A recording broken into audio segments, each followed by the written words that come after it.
Hi friends, welcome back to Because. In the video CS3691 embedded system la assembly language programming பார்க்க போறோம் friends. So fundamentally concepts பார்க்கிறதுக்கு முன்னாடி assembly language programming னா என்னன்னு தெரிஞ்சுக்கலாம். So already நீங்க காலேஜ்ல இருக்கும்போது ஒரு செமஸ்டர்ல different சப்ஜெக்ட்ஸ் படிச்சிருப்பீங்க. Say for example front endக்கு நம்ம HTML யூஸ் பண்றோம், JavaScript யூஸ் பண்றோம், React.js யூஸ் பண்றோம்னு படிச்சிருப்பீங்க. அதே மாதிரி பேக் எண்ட்ல Python யூஸ் பண்றோம், Java யூஸ் பண்றோம், C++ யூஸ் பண்றோம்னு படிச்சிருப்போம். DBMSல நம்ம ப்ரோக்ராமிங் பண்ணோம்னா SQL யூஸ் பண்ணோம் அப்படின்னு படிச்சிருப்போம். இதே மாதிரி இப்போ நம்ம இந்த சப்ஜெக்ட்ல என்ன படிக்கிறோம், மைக்ரோ கண்ட்ரோலர் பத்தி படிக்கிறோம். ஸோ மைக்ரோ ப்ராசஸர்னு இன்னொரு கான்செப்ட் இருக்கு. ஸோ மைக்ரோ ப்ராசஸர் நமக்கு இல்லை. வேற மைக்ரோ ப்ராசஸர்ல ஒரு ப்ரோக்ராம் பண்ணணும் அப்படின்னா அதுக்கு வந்து அசம்பிளி லாங்குவேஜ் ப்ரோக்ராமிங் யூஸ் பண்ணலாம். So fundamentally assembly language programming எதுக்காண்டி யூஸ் ஆகுது, it is used for programming micro controllers. அப்புறம் இது பார்க்க எப்படி இருக்கும், இந்த மாதிரி இருக்கும் ஃப்ரெண்ட்ஸ். ஜென்ரலி இதோட சின்டாக்ஸ் என்னன்னு கம்மிங் ஸ்லைட்ஸ்ல பார்க்கலாம். ஆனால் வந்து ஒரு அப்ரிவேஷன் மாதிரி இருக்கும். அப்ரிவேஷன் கூட ஆப்பரன்ஸ் இல்லைனா வந்து நம்ம வேல்யூ ஸ்பெசிஃபை பண்ணியிருப்போம். இவ்வளோதான் விஷயம். ஃபர்தராக நம்ம கம்மிங் யூனிட்ஸ்ல வந்து எம்பெடட் சி ப்ரோக்ராமிங்கும் படிப்போம். ஸோ அதை வந்து நெக்ஸ்ட் யூனிட்ல பார்க்கலாம். இப்போ நெக்ஸ்ட் ஒரு இன்ஸ்ட்ரக்ஷனோட ஜென்ரல் சின்டாக்ஸ் எப்படி இருக்கும். ஸோ முக்காவாசி இன்ஸ்ட்ரக்ஷன் பார்த்தீங்க அப்படின்னா ஒரு லைன்ல இன்ஸ்ட்ரக்ஷன் இருக்குன்னா அது ஒரு ஸ்பெசிபிக் டாஸ்க் மட்டும்தான் பண்ணும், மல்டிபிள் டாஸ்க் பண்ணாது. ஸோ ஜென்ரல் சின்டாக்ஸ் எப்படி இருக்கும்னு பார்த்தீங்கன்னா லேபிள் கோலன், அதுக்கு அடுத்து நிமோனிக், அதுக்கப்புறம் வந்து என் ஆப்பரன்ஸ், அதுக்கப்புறம் ஏதாவது கமெண்ட் வேணும்னா கமெண்ட். ஸோ கமெண்ட்டை வந்து செமிகாலன்லேருந்து ஸ்டார்ட் பண்ணும். அதுக்கப்புறம் நீங்கள் என்ன வேணாலும் எழுதிக்கலாம், அது ப்ரோக்ராமில் எக்ஸிக்யூட் ஆகாது. தென் இந்த ஜென்ரல் சின்டாக்ஸில் ப்ராக்கெட்ஸில் இருக்கிற விஷயங்கள் பார்த்தீங்கன்னா ஆப்ஷனல், மேண்டேட்ரி கிடையாது. நம்ம கோடுக்கு ஏற்ற மாதிரி, நம்ம இன்ஸ்ட்ரக்ஷனுக்கு ஏற்ற மாதிரி, நம்ம டாஸ்க்கு ஏற்ற மாதிரி வேணா இருக்கலாம், இல்லைன்னா இல்லை. தென் இந்த லேபிள் என்ன குறிக்குது, ஒரு சிம்பிள் இன்ஸ்ட்ரக்ஷன் இங்கே பார்ப்போம். ஸோ இதோட டீட்டெயில்டாக அப்புறம் பார்ப்போம். ஆனால் இங்கே சிம்பிள் இன்ஸ்ட்ரக்ஷன்னா என் லேபிள் வந்து எல் நாட். ஸோ லேபிள்னா ஒன்றுமே இல்லை ஃப்ரெண்ட்ஸ். என்கிட்ட ஒரு செட் ஆஃப் இன்ஸ்ட்ரக்ஷன்ஸ் இருக்குன்னா அந்த ஏதோ ஒரு இன்ஸ்ட்ரக்ஷனை வந்து பாயிண்ட் பண்ற ஒரு விஷயம் அப்படின்னு மட்டும் வச்சுக்கோங்க. ஸோ ஒரு செட் ஆஃப் இன்ஸ்ட்ரக்ஷன்ஸ் இருக்கு. அந்த செட் ஆஃப் இன்ஸ்ட்ரக்ஷன்ல ஒரு ஸ்பெசிபிக் லைனை பாயிண்ட் பண்ற ஒரு அட்ரஸ் தான் என்னோட லேபிள். ஸோ இந்த இன்ஸ்ட்ரக்ஷனோட லேபிள் என்ன, எல் நாட். ஸோ இதே ப்ரோக்ராம்ல எனக்கு சப்போஸ் 20 இன்ஸ்ட்ரக்ஷன் இருந்து நான் எல் நாட் அப்படின்னு சொன்னேன் அப்படின்னா இந்த இன்ஸ்ட்ரக்ஷனை குறிக்கிறோம் அப்படிங்கிற விஷயம். So next move R1, R2. So அந்த மூவ்ங்கிறது மோஸ்ட் சிம்பிளான இன்ஸ்ட்ரக்ஷன். எதுக்காண்டி யூஸ் பண்றோம்னா டேட்டாவை ஒரே இடத்துல இருந்து இன்னொரு இடத்துக்கு மூவ் பண்றதுக்காண்டி யூஸ் பண்றோம். ஸோ மூவ் வந்து என்னோட நிமோனிக். ஸோ நிமோனிக் ஃபண்டமெண்டலி என்ன சொல்லுது அப்படின்னா என்ன ஆப்பரேஷன். ஸோ என் ஆப்பரேஷன் நம்ம என்ன பண்ண போறோங்கிறத என் நிமோனிக் ஸ்பெசிஃபை பண்ணும். நெக்ஸ்ட் வந்து ஆப்பரன்ஸ். ஸோ இதெல்லாம் நீங்கள் ப்ராக்கெட்குள்ளே கொடுக்கணும்னு இல்லை, சின்டாக்ஸில் ப்ராக்கெட்டில் எழுதியிருந்தா அது ஆப்ஷனல்னு அர்த்தம். ஸோ ஆப்பரன்ஸ் இங்கே நான் 2 ஆப்பரண்ட் எழுதியிருக்கேன், R1 R2. ஸோ இது ரெண்டுமே என்னோட டிஃப்ரெண்ட் ரெஜிஸ்டர்ஸ். அதுக்கப்புறம் ஃபர்தராக கமெண்ட். ஸோ கமெண்ட் வந்து செமிகாலன்லேருந்து ஸ்டார்ட் பண்ணும். ஸோ இங்கே நம்ம என்ன பண்ணுறோம், R2 ரெஜிஸ்டரோட கண்டென்ட்ஸை R1ல மூவ் பண்ணுறோம். So moving R2 contents to R1ங்கிற கமெண்ட் எழுதியிருக்கோம்.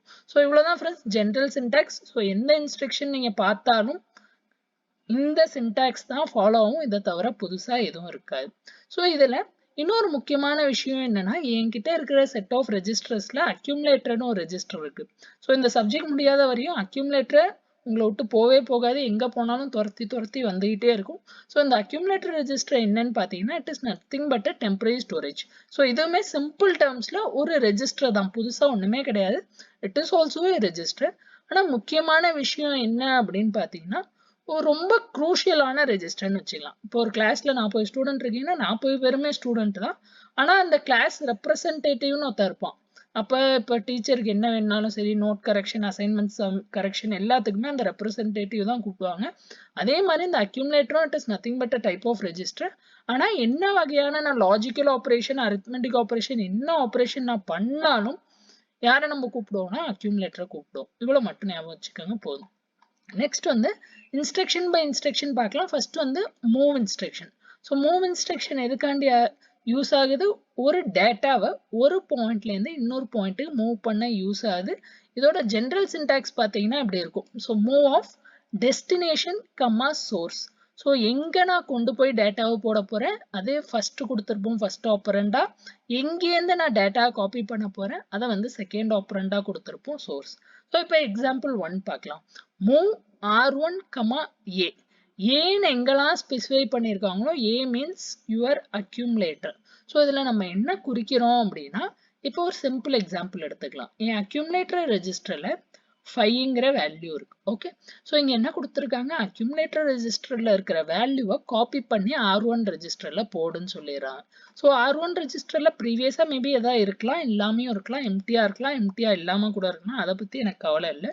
ஆனால் அந்த மூவ் R1, ஏன்னா அந்த அக்யூமுலேட்டரில் இருக்கிற கண்டென்ட்ஸை கொண்டு போய் எங்கே போடணும், R1குள்ளே போடணும். ஸோ அக்யூமுலேட்டர்லையும் கண்டென்ட்ஸ் எங்கே போட போகிறோம், R1குள்ளே போட போகிறோம். ஸோ அக்யூமுலேட்டரில் இருக்க கண்டென்ட்ஸ் வந்து R1ல எனக்கு காப்பி ஆகிடும். இவ்வளோதான் ஃப்ரெண்ட்ஸ் விஷயம், வேறு ஒன்றுமே கிடையாது. நெக்ஸ்ட் இந்த கேஸ் பாருங்களேன், மூவ் R3, #95H. ஸோ இந்த ஆஷ் என்ன குறிக்குது அப்படின்னா, நான் இந்த சோர்ஸ் வேல்யூவை டைரக்டாக கொடுத்துருக்கேன். ஸோ உங்களுக்கு சிஓ சப்ஜெக்ட் இருந்தால் நீங்கள் சிஓ படிச்சிருந்தா தெரியும், டிஃப்ரெண்ட் அட்ரஸிங் மோட் படிச்சிருப்போம். அதில் வந்து இது immediate addressing mode. So immediate addressing மோட்னா என்னன்னா, வேல்யூவை டைரக்டாக நம்ம ஸ்பெசிஃபை பண்ணிடும். ஸோ 95க்கு பக்கத்தில் H என்ன குறிக்குதுன்னா, நம்ம ஹெக்ஸாடெசிமல் வேல்யூ பாஸ் பண்ணுறோம் அப்படிங்கிற விஷயம் குறிக்குது. ஸோ சிம்பிள் டேர்ம்ஸில் சொல்ல போனால் R3 ரெஜிஸ்டருக்குள்ளே நான் என்ன காப்பி பண்ணிடுறேன், 95ங்கிற வேல்யூ காப்பி பண்ணிடுறேன், which is in hexadecimal. Next example number 3, move A, R3. So இந்த கேஸில் நம்ம என்ன பண்ணுறோம், R3 ரெஜிஸ்டரில் என்ன கண்டென்ட்ஸ் இருக்கோ அதை வந்து அக்யூமுலேட்டருக்குள்ளே போட்டுரும். ஸோ ஏன் R3 ரெஜிஸ்டர் இங்கே இடத்துல இருக்குது, அக்யூமுலேட்டர் இங்கே இருக்குது. அப்போ இந்த 95ங்கிற வேல்யூ என்ன ஆகிடும், இங்கே இந்த 5 இருக்குது, அந்த 5 வேல்யூ ஓவர் ரைட் ஆகிட்டு எனக்கு வந்து 95 வந்துடும். இவ்வளோதான் ஃப்ரெண்ட்ஸ் விஷயம். ஸோ சிம்பிள் டேர்ம்ஸில் என்ன, ஒரு இடத்துல இருக்கிற பருத்தி மூட்டையை கொண்டு போய் நம்ம இன்னொரு இடத்துல போட போகிறோம். ஸோ சோர்ஸ்லேருந்து அது காணா போகுமா அப்படி ஒன்றும் நெசசிட்டி இல்லை. ஸோ சிம்பிள் டேர்ம்ஸில் டேட்டா காப்பி தான், ஒரு இடத்துல இருக்க டேட்டா காப்பி பண்ணி இன்னொரு இடத்துல நம்ம கொண்டு போய் சேர்க்குறோம். இது என்னோட first operand destination, second operand வந்து சோர்ஸ். நெக்ஸ்ட் இதில் ஸ்ட்ரைட்டாகவே வேல்யூ கொடுக்கணும்னா ஹேஷ் யூஸ் பண்ணலாம், இல்லை ரெஜிஸ்டர் டு ரெஜிஸ்டர் காப்பி பண்ணலாம், இல்லை direct value to register copy பண்ணலாம், ரெஜிஸ்டர் டு அக்யூமுலேட்டர் காப்பி பண்ணலாம், எப்படி வேணுமோ பண்ணலாம், அதை பற்றி ஒரு ப்ராப்ளமும் இல்லை. ஸோ இது fundamentally move instruction friends. Next வந்து ஆட் இன்ஸ்ட்ரக்ஷன். ஸோ ஆட் இன்ஸ்ட்ரக்ஷனோட பியூட்டி என்ன அப்படின்னு பார்த்தீங்கன்னா, எந்த ஒரு வேல்யூ இல்லை எந்த ஒரு ரெஜிஸ்டரோட கண்டென்ட்டையும் என்னால் அக்யூமுலேட்டர் கூட மட்டும்தான் ஆட் பண்ண முடியும். இதுலேருந்து நான் சொல்ல வர விஷயம் என்னன்னு பார்த்தீங்கன்னா, ஆட் இன்ஸ்ட்ரக்ஷன்ல செட் ஆஃப் ஆப்பரண்ட்ஸ்ல கண்டிப்பாக என் அக்யூமுலேட்டர் வந்து ஒரு ஆப்பரண்டா எப்போதுமே இருக்கும்.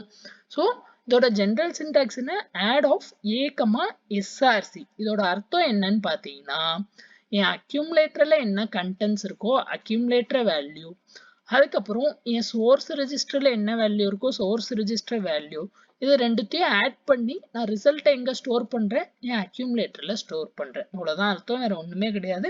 ரொம்ப சிம்பிளான இன்ஸ்ட்ரக்ஷன். தட் இஸ் அக்யூமுலேட்டரில் இருக்கிற வேல்யூ ப்ளஸ் சோர்ஸ் ரெஜிஸ்டரில் இருக்கிற வேல்யூ, இது ரெண்டுத்தையும் ஆட் பண்ணி ரிசல்ட்டை எங்கே ஸ்டோர் பண்ணுறோம், அக்யூமுலேட்டர்லேயே ஸ்டோர் பண்ணுறோம். இப்போ எக்ஸாம்பிள் 1 பார்க்கலாம். Add A, R5.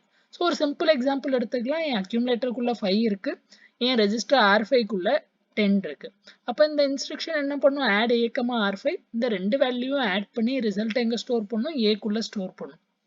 ரெண்டு வேல்யூவும் ஆட் பண்ணா எனக்கு என்ன கிடைக்குது, 15 கிடைக்குது. ஸோ இந்த 15ங்கிற வேல்யூ எங்க போய் ஸ்டோர் ஆகும், அகெயின் ஏல முதல்ல என்ன இருந்துச்சு, 5 இருந்துச்சு. இப்போ அந்த வேல்யூ ஓவர் ரைட் ஆகி 15 ஆயிடுது. ஸோ என்ன ஆயிடுது, அக்யூமுலேட்டர்ல போய் ஃபைனல் ஆன்சர் எனக்கு ஸ்டோர் ஆயிடுது. நெக்ஸ்ட் எக்ஸாம்பிள் பாருங்க. Add A, #45. ஸோ டேரெக்டாக 45 ஏ ரெஜிஸ்டரில் இருக்க வேல்யூ கூட ஆட் பண்ணும் எனக்கு. அப்போ இங்கே வேற ஒரு எக்ஸாம்பிள் பார்க்கலாம். ஏ ரெஜிஸ்டரில் சே ஃபார் எக்ஸாம்பிள் எனக்கு 20 இருக்குன்னு வச்சுக்கோங்க. இந்த 20 கூட நான் என்ன ஆட் பண்ணுறேன், 45 ஆட் பண்ண போகிறேன். அப்போ எனக்கு என்ன கிடைக்கும், 65 கிடைக்கும். இதை கொண்டு போய் நான் எங்கே ஸ்டோர் பண்ண போகிறேன், அக்யூமுலேட்டருக்குள்ளே ஸ்டோர் பண்ணிட போகிறேன். ஸோ இவ்வளோதான் ஃப்ரெண்ட்ஸ் விஷயம், வேறு ஒன்றுமே கிடையாது. ஸோ அக்யூமுலேட்டரில் இருக்கிற கண்டென்ட்ஸை நம்ம கொடுக்குற சோர்ஸ் ஆப்பரண்ட் கூட ஜஸ்ட் ஆட் பண்ணி ரிசல்ட்டை கொண்டு போய் எங்கே ஸ்டோர் பண்ணுறோம், அக்யூமுலேட்டர்லேயே ஸ்டோர் பண்ணிடுறோம். இது நம்மளோட ஆட் இன்ஸ்ட்ரக்ஷன் ஃப்ரெண்ட்ஸ். ஸோ எல்லாம் தனித்தனியாக பார்க்கும்போது ரொம்ப சிம்பிளாக தெரியும். பட் லாஜிக்கலாக நீங்கள் பிட் பை பிட் படிச்சிங்க அப்படின்னா ஓவராலாக ஒரு ஏஎல்பி ப்ரோக்ராம் எழுத சொன்னாவோ இல்லை ஒரு ஏஎல்பி ப்ரோக்ராம் பார்க்கும்போது உங்களுக்கு ரொம்ப ஈஸியாக இருக்கும் ஃப்ரெண்ட்ஸ். காம்ப்ளிகேட்டடாக ஒன்றுமே இல்லை. ஸோ இன்ஸ்ட்ரக்ஷன் பை இன்ஸ்ட்ரக்ஷன் நல்லா படிச்சுக்கோங்க. படிச்சுட்டா ஆட்டோமேட்டிக்காக ஒரு ஓவரால் ஏஎல்பி ப்ரோக்ராம் பார்க்கும்போது ரொம்ப ஈஸியாக ஆகிடும். ஸோ வீடியோ பிடிச்சிருந்தா லைக் பண்ணிடுங்க, சேனலை சப்ஸ்கிரைப் பண்ணலன்னா சப்ஸ்கிரைப் பண்ணிடுங்க. நெக்ஸ்ட் வீடியோவில் பார்க்கலாம். Thanks, by.